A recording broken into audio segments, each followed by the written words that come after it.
এখন দেখেন যে দুই নারীর উপরে যে হামলা হয়েছে, ওটা খেতে আমি যতটুকু জানছি ওনারা দুইজন নাকি সিগারেট খাইতেছিল। এখন কিছু লোক নাকি নামাজ পড়তে যেতেছিল, এই সময় ওই ওনারা বাধা দেওয়ায় ওই তাদের উপরে চা ছুঁড়ে মারছে। তা আপনারা জানেন ওপেন জায়গায় কিন্তু সিগারেট খাওয়া এই নারী পুরুষ সবার জন্যই নিষেধ, এটা কিন্তু একটা অফেন্স। এই জন্য আমি আপনাদের কাছে অনুরোধ করব ওপেনে যেন কেউ সিগারেট না খায়। আর এখন তো এই যে রোজার সময় সবারই একটু সংযমী হতে হবে।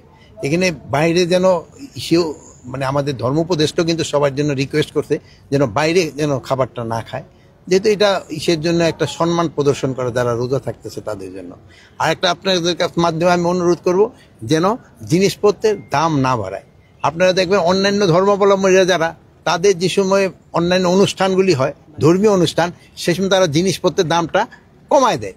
আর আমাদের দেশে কিন্তু উল্টো হয়, আমাদের দেশে এই রমজানের সময় দামটা কিন্তু বাড়িয়ে সিন্ডিকেট বাড়ায়, তাদের সিন্ডিকেট বাড়ায় মানে কি আমি বিজনেসম্যানই বাড়ায় দেয়। এই জন্য বাড়ায় দেয়। আপনার বিজনেসম্যানকে অনুরোধ করবেন যেন তারা এই কাজটা না করে। এই রোজার সময় যতটা সম্ভব তারা দাম কম নিয়ে ভোক্তাদের একটু সাশ্রয়ী করা। এই সিন্ডিকেটের অবধিমান না থাকলেও গতবারের থেকে কিন্তু এবার জিনিসপত্রের দাম কম্পারেটিভলি একটু কম আছে, এবার কিন্তু একটু কম আছে। এটাও আপনাকে বলতে হবে যে যদি এই মানে অভিযান না চালায় যদি জিনিসের দাম কম রাখতে পারলে তো আরো ভালো।